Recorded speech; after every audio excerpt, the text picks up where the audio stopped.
Yes, geezers, lemon squeezers. We're going to run you through how I got in the best shape of my life in 2023. We're going to run you through the exact roadmap, calories, cardio, all that stuff, and we're going to cover it in under 10 minutes. Now, on the left, this was me very burnt out. I was low energy. I wasn't very successful in my career at that point. I was burnt out. I was stressed out. I was spinning my wheels. And ultimately, I had a lot of body dysmorphia. I was really insecure with the way I looked. I was pouring more back into my business than I was myself. And I had a realization that I needed to put myself first. I needed to fill my cup up in order for me to go and look after other people. So we're going to run you through the transformation over here. Now, phase one, you can see my starting position over here. We were sitting at 78.4 kilos. This is what we were running here. And this just proves to you that most systems are going to work. When you go and attack them and you have accountability, like the biggest key difference in this transformation was accountability. This system here, I wouldn't run now. I personally prefer to train a little bit less and recover more and train a bit more intense. When I think about it towards the back end of my prep, intensity did drop down quite a bit, which you'd expect anyway. But I think realistically, looking at this, I probably could have taken more rest days. But push-pull legs rest, upper lower rest was a split that worked really well for me for around about 6 years. I actually really enjoyed the split. More than anything, I actually love the split. I love training. So this is the split I wanted to attack. 10k steps, 3 times 30 cardio. You can see not tons of sacrifice there. You know, realistically, we are going to show you that I went a lot harder than this. 2250 calories as well. Not really a big calorie deficit, but what you can see there is we started in a strong position. We started in a place that we weren't going to spin our wheels. We weren't going to feel burnt out. We were going to be able to actually get stronger in sessions. And that was a big process through the phase one. Now, phase two, 1 month in, we were down to 72.5. Bear in mind that some of that opening weight would have been water weight. So you're probably looking more so at a loss of 4 kilos, but pretty decent transformation for a month. And what I started to notice at this point was energy levels were massively up. My cardio was massively up. I felt fucking strong. I felt stronger than I started the process. And that's what you need over that opening 4 weeks is you need a route where you're getting stronger and you're feeling good and you're ready to push the next level. Yeah, if you're going to do a cut that's going to last you 6 weeks, then put the accelerator down more. But with this cutting phase, we started in January and ended in May. So this wasn't something that we needed to, just go and rush. It was like, right, let's focus on maintaining muscle through the process. I mean, if we have a look at starting position to end position, I would say muscle was maintained pretty well through the process. So at that point, we started to ramp things up. Same training split, but we put steps up to 12k and did 5 times 30 cardio. And you can also see like this wasn't just an instant jump. We didn't just do this. It was like each week we were making gradual changes. But you can see that was the trajectory over a 5-week span was we took 500 calories away. We kept protein high. Fats are actually quite low here. I don't recommend you go below 30 fats because fats are going to benefit your hormones. They're going to benefit your brain. Your brain's over 60% fat. So I would definitely recommend that you keep your fats as high as possible. If you could aim closer to 40 grams of fat, that would actually really benefit you. As we went through to, say next phase. I mean, phase two was really, the process of getting into the shape of my life. Realistically, the following phases after that is kind of post-prep, which we're not going to cover too much today. But we can see here getting down to 68.2. Realistically, my physique, you can see here, we're starting to get down to sub 15% body fat.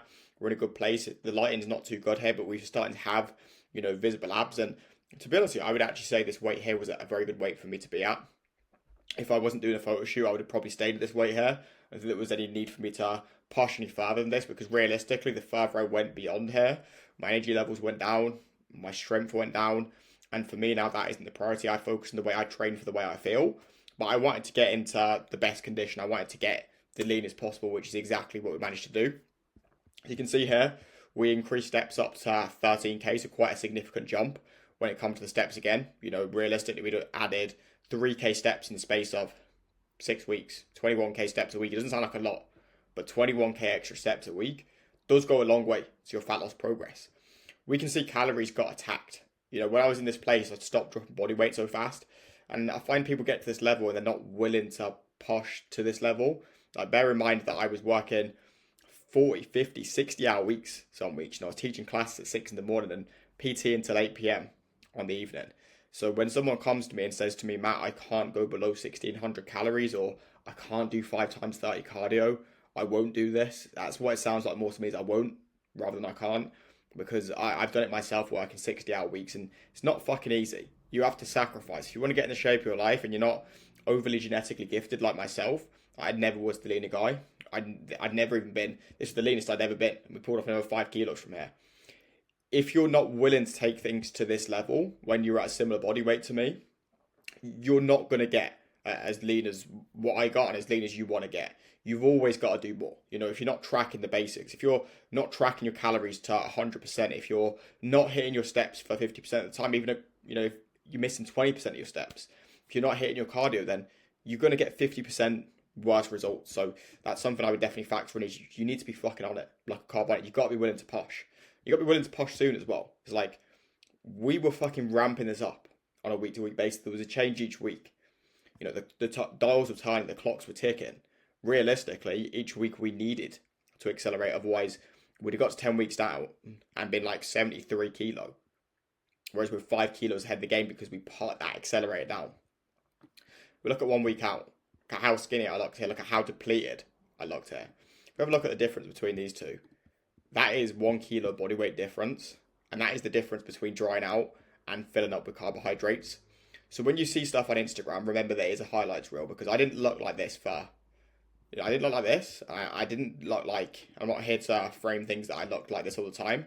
I look like this for a very minimal portion of time throughout the prep. You know, as we come towards the back end here, this is me genuinely consuming here sub 1400 calories for 4 weeks and doing tons of cardio before that, and then drying out and having 2 days of extremely low carbohydrates and 2 days of extremely, you know, we had higher fats through certain days. And you're looking at this, and this is taking your body to the extreme, to look the way I did on that day. Now, we got down to 15 kilos down, 63.5 kilos I managed to do. So the inspiration I want you to take away from this is you can do way fucking more than you realise. Because I was doing this whilst being insanely busy, being extremely stressed. I actually went through a hell of a lot of stress in this moment in time. I had basically all the money robbed from my bank account around about this time over here. I was in a very big sink or swim moment, and I managed to push through it. So just know when you're going through difficult things in prep, they are going to be extremely challenging. But it's about digging deep on them weeks. It's about communication. It's about having people in your corner. There's no way this would have been possible. I wouldn't have pushed myself as hard as I did early doors, and I wouldn't have continued at this point without a coach. So if you're struggling to get to that next level, definitely consider investing in some form of accountability, whether that be a coach, whether that be an app. I would recommend you go more down the one-to-one personalized route with a coach, because from my perspective, I would never have got this lean or this low body weight or looked this good, like we can see on shoot day here, without having a coach in my corner. I'm not going to go through too much of the process here, but I looked depleted as fuck at this point. But then, because we got down to the point that we were depleted, the minute we put carbohydrates back in our system, boom, we suddenly fucking popped on the shoot day. I would say the biggest thing I had here was imposter syndrome was gone. You know, when I looked over here, I wasn't holding myself to the correct standards as the man I needed to be. You know, I would shout affirmations in the mirror. I wasn't the man I said I was. I didn't have standards in my life. I felt like an imposter. And then when I look here, that all dropped out. So even if you feel like an imposter today, even if you don't feel like you're in the best shape of your life, I understand that I was there at the start of 2023, 2.5 years ago. And now I've coached over 200 guys in recent years to make a transformation similar to what you want. So if you don't think you can get rid of it, you fucking can, because I faced it for a long time. All the hard work came into one day. You know, there was blood, sweat and tears that went into this preparation. I finally felt like I was actually enough. Like, I looked back at these photos when they got taken of me. It's the first time that I've had body dysmorphia drop.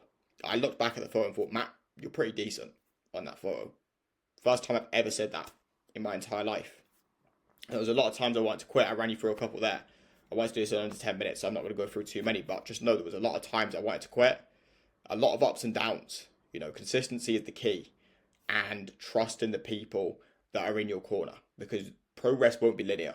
You'll have good weeks, good days, bad weeks. It's about showing up on them bad days. It's about building a standard into your life that you are the man you say you are. So I hope you enjoyed that one today. If you want to follow me on Instagram, drop me a message. It's coachmatt.wilson. And other than that, hope you have a sensational day.